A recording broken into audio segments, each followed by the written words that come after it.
3,00,000 மதிப்புள்ள 35 kilo covering நகைகளை வாகனத்தில் வைத்துவிட்டு மது அருந்த சென்ற நபர் அட்டை பாக்ஸுடன் தூக்கி சென்ற மர்ம நபர் வயிற்றில் அடித்துக் கொண்டு அங்கும் இங்கும் ஓடிய கூலி தொழிலாளி காவல் நிலையத்தில் புகார். சிசிடிவி காட்சிகளை வைத்து விசாரணை.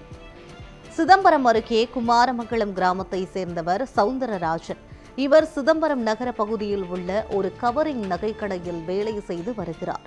மதியம் 1 மணிக்கு மேல் இருசக்கர வாகனத்தில் 3,00,000 மதிப்புள்ள 35 கிலோ கவரிங் நகைகளை அட்டை பெட்டியில் வைத்து வாகனத்தில் எடுத்து வந்துள்ளார். வஉசி தெருவில் உள்ள தனியார் பார் ஒன்றில் வாகனத்தை நிறுத்திவிட்டு மது அருந்த சென்றுள்ளார்.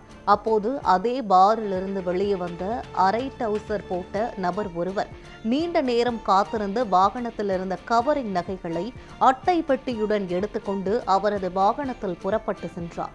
சிறிது நேரத்தில் வெளியே ஓடி வந்த சவுந்தரராஜன் கவரிங் நகைகள் அட்டை பெட்டியுடன் காணாமல் போனதை பார்த்து வயிற்றில் அடித்துக் கொண்டு அங்கும் இங்கும் ஓடி தேடி பார்த்தார். ஆனால் நகைகளை திருடிய நபர் தென்படவில்லை.